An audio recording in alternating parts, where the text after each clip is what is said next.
Et bonjour. Dans cette vidéo, je vous amène avec moi pour le 10e jour de ma randonnée au fil du Verdon. Donc départ du village de Quinson finalement, au Mas de la Chérine où j'ai passé la nuit, jusqu'à Gréoux-les-Bains, aux environs de Gréoux-les-Bains. J'irai finalement pas comme sur le plan, c'est marqué jusqu'à Vinon. Je m'arrêterai aujourd'hui aux environs de Gréoux-les-Bains. C'est parti! Après avoir pris un petit déjeuner avec Calou et Franck, il est temps pour moi de me mettre en chemin et donc de laisser derrière moi ce mas, cette chambre d'hôte où j'ai passé la nuit, une très bonne nuit. Donc voilà, me voilà reparti sur un sentier. Donc j'ai pas repris la route qui m'avait permis de monter hier jusqu'au mas. Je prends un sentier qui descend et qui surplombe en fait le lac de Quinson. Et c'est là où je me dis qu'hier, j'avais imaginé, en regardant sur la carte, pouvoir passer par là pour monter. Mais vu la descente, je suis content d'avoir fait le choix de monter par la route. Parce que franchement, sinon, je pense que je ne serais toujours pas arrivé. Donc voilà, me voilà descendant et je passe à côté une fois de plus d'un cairn. Enfin, c'est plus des cairns, mais finalement, maintenant, c'est carrément des tas de pierres.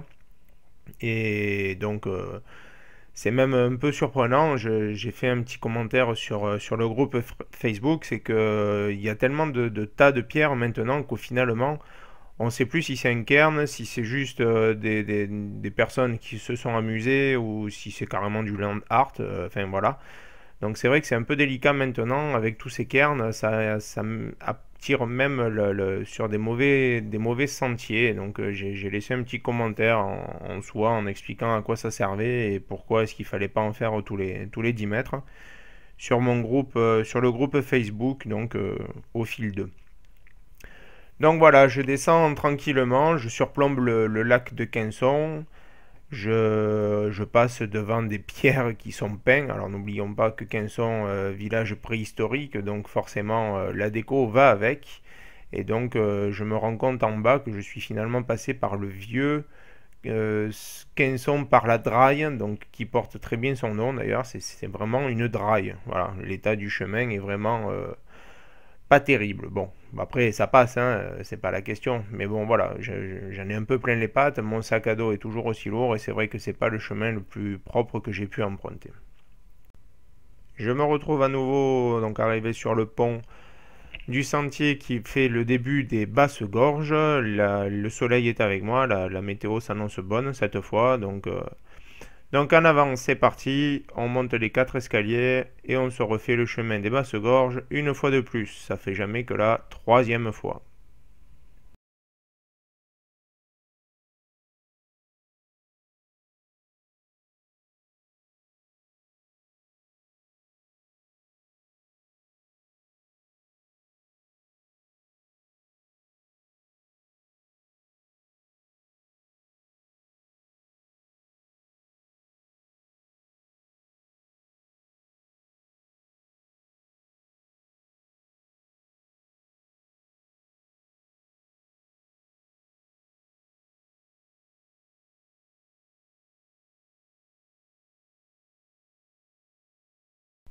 J'emprunte une fois de plus le sentier et je finis par arriver à la passerelle qui hier m'a permis de descendre de la chapelle où je croise un groupe de personnes qui me demandent leur route et qui me disent vouloir remonter à la chapelle comme je l'ai fait et qui me demandent si le sentier ici monte un peu ou pas. Voilà. Donc, compte tenu du fait que je le connaisse, je leur dis avec toute ma plus grande sympathie que si vraiment ils se sentent, ils peuvent passer par là, mais que le plus simple est de continuer, parce que là, la montée est quand même assez importante, et voilà. Donc, je leur oriente plutôt de continuer à suivre le Verdon et de faire la boucle par là où je l'ai faite hier, en évitant, vous vous rappelez, ce fameux petit passage interdit d'accès, où même les chèvres ne grimpent pas, et où j'ai eu le plaisir de monter et de grimper avec mon sac à dos sur le dos en fin de journée. Donc je leur dis quand même qu'il y a un petit passage, une petite intersection qu'il vaut mieux éviter de prendre. Voilà, donc on discute un peu, on échange un petit peu, et puis après chacun reprend sa route.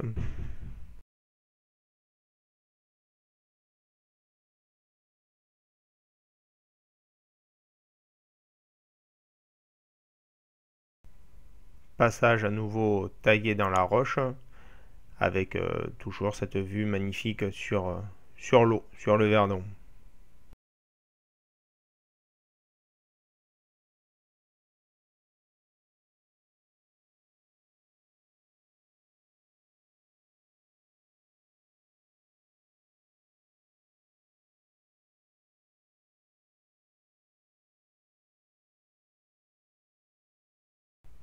Passage à nouveau dans cette cage d'escalier, ça fait jamais que 2 fois que je la monte en 3 jours.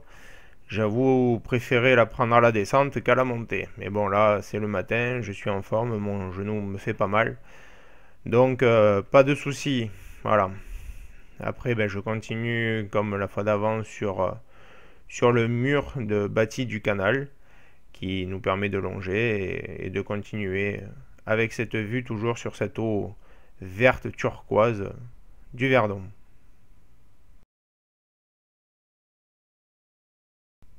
Et je finis finalement par arriver, rappelez-vous, au canal, là où il y avait de l'eau, où j'avais eu la malencontreuse idée de traverser à pied, donc ben m'y revoilà. Bon, ben nous y revoilà, hein, dans le passage le canal, avec l'eau. Il y a toujours autant d'eau depuis hier et avant-hier. Mais je suis obligé de passer par là, donc je vais le faire. Mais par contre, cette fois, ben, on va déchausser les petites chaussures. Hors de question de faire comme la dernière fois. Cette fois, on va passer pieds nus. Allez, rendez-vous à l'autre bout là-bas. Et bien voilà, ça y est, c'est fait. La traversée pieds nus a été effectuée. On ne pourra pas dire pendant ce séjour que je ne me sois pas mouillé, n'est-ce pas? Dans tous les sens du terme. Pas bien chaud, mais pas désagréable non plus, hein. Beaucoup de personnes finalement font demi-tour au bout là-bas. Vous les voyez pas, je vais essayer d'assombrir si vous voyez quelque chose, mais voilà, on distingue deux petites silhouettes au fond. C'est des gens qui sont venus ben, un peu comme moi, hein, pensant faire la boucle, mais que l'eau hésite à passer. Mais bon voilà, donc cette fois, d'un âne, on n'en fait pas un cheval de course, il paraît, mais on va peut-être pas en faire un âne 2 fois. Donc cette fois, ben, j'ai mouillé mes petits petons, mais au moins, je m'essuie, je remets mes chaussettes sèches, mes chaussures, et je repars. Comme si de rien n'était. Elle est pas belle la vie?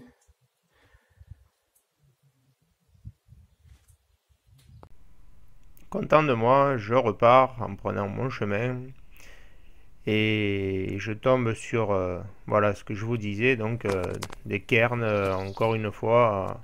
Voilà, stabilisation comme on mange. Je filme ici juste pour vous montrer le départ en fait du sentier que j'ai emprunté avant-hier pour monter à la chapelle Sainte-Maxime. Bon, ok, on voit bien que le balisage il est barré, hein, c'est pas le GR. Mais voilà plus ou moins ce que ça donnait le départ du sentier. Donc nulle part on me dit que c'est dangereux, hein. Bon, je me doutais bien que ça allait pas être une partie de plaisir. Mais voilà grosso modo l'état du sentier. Bon, comme d'habitude avec les vidéos ou les photos, le dénivelé et l'état du sentier est pas forcément parlant sur l'image. Mais croyez-moi, ça grimpe. Donc aujourd'hui, je ne passe pas par là. Je vais reprendre le sentier initial, suivre le GR. Qui en fait est le chemin, le vrai chemin pour monter à la chapelle. Hein. C'est juste moi qui avais décidé sur un trait de sentier lors de mon parcours de passer par là. Mais normalement, il faut réellement passer par ici. Voilà. Et donc ici, vous avez ce petit cairn, enfin, plusieurs petits cairns, n'est-ce pas, qui vous indique bien que le chemin, c'est par la droite. Voilà. Donc, je continue ma route, direction la chapelle. Je profite pour vous faire un petit point sur ces tas de pierres qui, pour ceux qui randonnent, ont dû déjà voir plein de fois. Je suppose que parmi ceux qui me suivent, tout le monde fait plus ou moins de la randonnée, donc savent de quoi je parle. Mais comme je sais pas qui regarde mes vidéos, nos vidéos, enfin, en fait, je sais jamais vraiment, donc je le fais. Et qui regardera comprendra ou pas. Donc ces petits tas de pierres, en fait, c'est pas juste un artiste qui s'est amusé à faire du land art tout le long de nos sentiers, balisés ou pas. C'est représentatif des chemins quand on sait pas où sont les balisages ou quelle destination on doit prendre sur un croisement, une intersection, enfin voilà.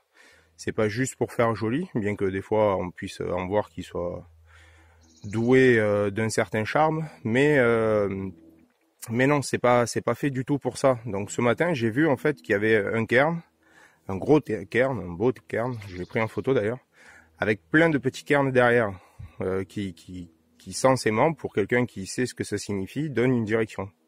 Or, pas du tout. Ça a envoyé au contraire dans un petit sentier assez dangereux, où quelqu'un de non averti pourrait facilement se vautrer. Et donc voilà, donc je voulais juste faire un petit point, une parenthèse comme ça. Hein. Certains dans leur première rando ont estimé nécessaire de devoir expliquer à certaines personnes de la France que ceci est un arbre. Il se reconnaîtra s'il écoute ma vidéo ou s'il lit ce que je publie en ce moment. Voilà, donc ça, bah, lui il a dit que c'était un arbre, n'est-ce pas? Pour certaines personnes habitant un peu dans le nord de la France, sachant que pour moi le nord c'est au-dessus de Montélimar, donc voilà. Donc ben ça c'est un cairn, voilà. Donc ça sert juste à donner une indication sur le chemin à suivre. Et croyez-moi, c'est super utile. Je me rappelle d'une rando que j'ai faite avec mon ami Julien pour l'ascension du col Finiel en Lozère, où on n'y voyait pas à 3 mètres l'un de l'autre.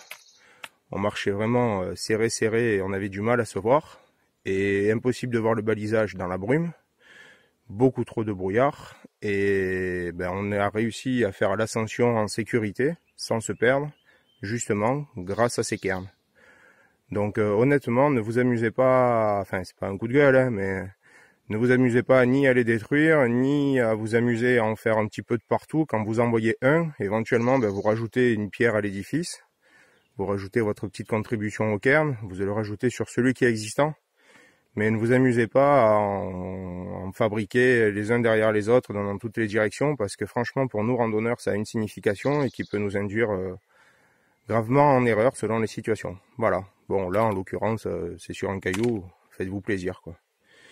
Et petite dédicace aussi à Lucas. Bon, je sais pas s'il me suit, Lucas, mais il me semble que c'est dans cet environnement-là que, en randonnant, il était tombé sur une cache de géocache. Je sais pas si certains connaissent le site géocaching.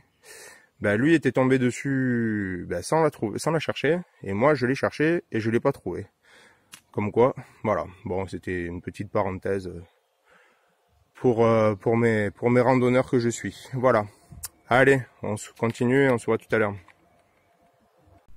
Me voilà reparti. Donc le sentier est joliment boisé et franchement, même avec du soleil, on est bien abrité et à l'ombre.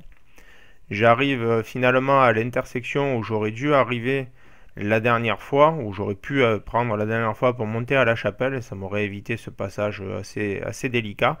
Et donc c'est à cet endroit-là où à gauche chapelle donc Sainte-Maxime, ou alors tout droit, je continue direction le lac d'Esparron. Donc j'emprunte le sentier qui monte, le chemin qui monte bien là. J'arrive en haut sur un plateau dans de la végétation. Donc là le Verdon est un petit peu loin, il n'y a pas de sentier plus proche pour marcher. Donc du coup je passe ici. Et je décide de faire ma petite pause du repas du midi. Ça va me faire du bien. Et après, on repart. À partir de là, ça ne sera pas le parcours qui me laissera le meilleur des souvenirs sur ma rando. Le sentier est droit, long. Je fais un petit parallèle avec le passage dans la grande vadrouille sur la moto où le gars suit la ligne blanche et rate le virage tellement qu'il a la tête dans le guidon. Moi, c'est un peu pareil. Je marche, je passe. Il y a des roues. Je me demande toujours comment ces objets finissent pour arriver perdus au milieu de rien. Mais voilà, il n'y a pas grand-chose à voir. Le Verdon est loin. Bon, le sentier se referme un petit peu, me permettant d'arriver jusqu'au lac d'Esparron. Donc là c'est pareil, le lac d'Esparon, ben, je sais pas si c'est parce que je suis habitué au lac de Sainte-Croix ou quoi, mais c'est pareil, j'ai pas gardé un souvenir impérissable. Le lac est beau en lui-même, mais aux alentours c'est beaucoup moins aménagé que le lac de Sainte-Croix, c'est vrai que ça reste beaucoup plus naturel.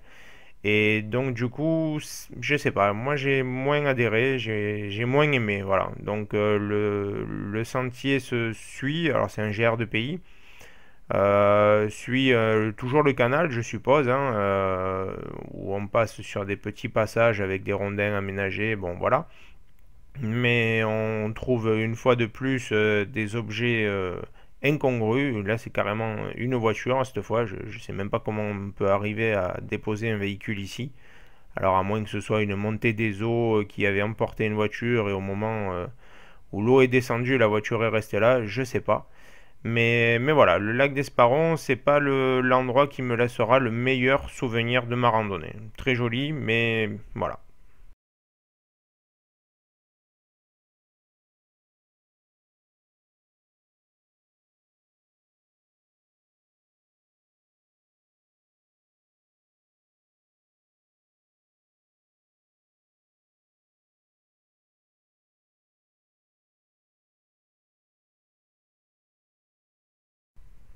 Une fois arrivé en haut de la route qui mène jusqu'au lac d'Esparon, bon, pour ma part qui le quitte du coup, j'emprunte un sentier qui est sur ma trajectoire et je tombe sur cette pancarte pratique de la chasse sur cette propriété, ce qui me rassure pas terriblement parce que compte tenu de l'odeur que je dois avoir, je pense qu'un sanglier à côté de moi sent bon. Donc c'est vrai que la pratique de la chasse m'inquiète un peu. J'espère qu'ils vont pas me prendre pour un sanglier, ni entre le bruit que je fais quand je marche dans les branches, ni par mon odeur.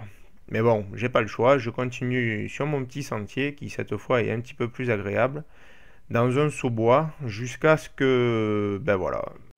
Bon, alors ça, il fallait que je vous le montre quand même. Quand j'arrive à la maison, celui qui m'a tracé l'itinéraire, il va entendre parler de moi. Je suis carrément dans le lit d'un petit cours d'eau, d'un petit ruisseau. Je suis censé passer là-dedans. C'est un truc de fou.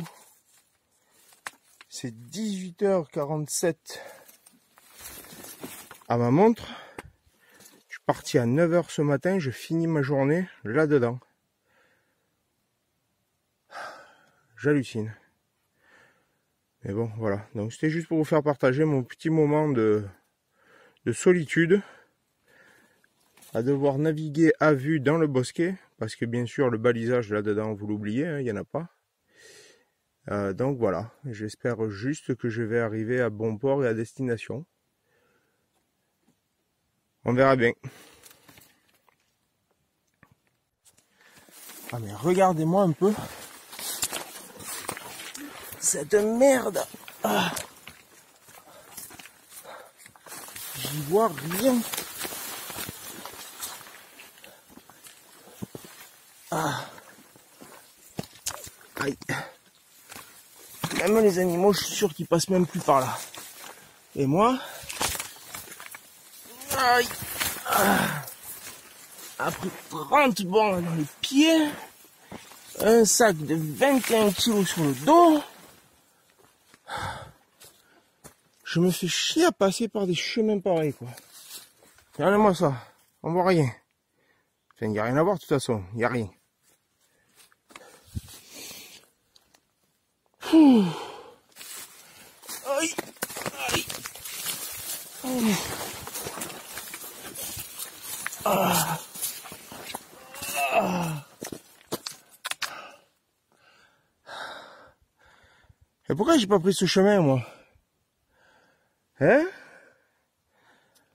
Parce que là, il y en a bien de chemin. Ah, punaise. Bon, ben quand même, après toutes ces pérégrinations dans un espèce de petit ruisseau asséché, heureusement, je me retrouve à nouveau, enfin, juste au bord du Verdon. Le chemin est juste là. Voilà. Je sais pas encore où il va me mener, mais il va m'y mener. Et voilà, le Verdon, j'ai enfin rejoint le Verdon, juste à côté. Voilà, tout ça pas en vain, heureusement. Allez, je continue.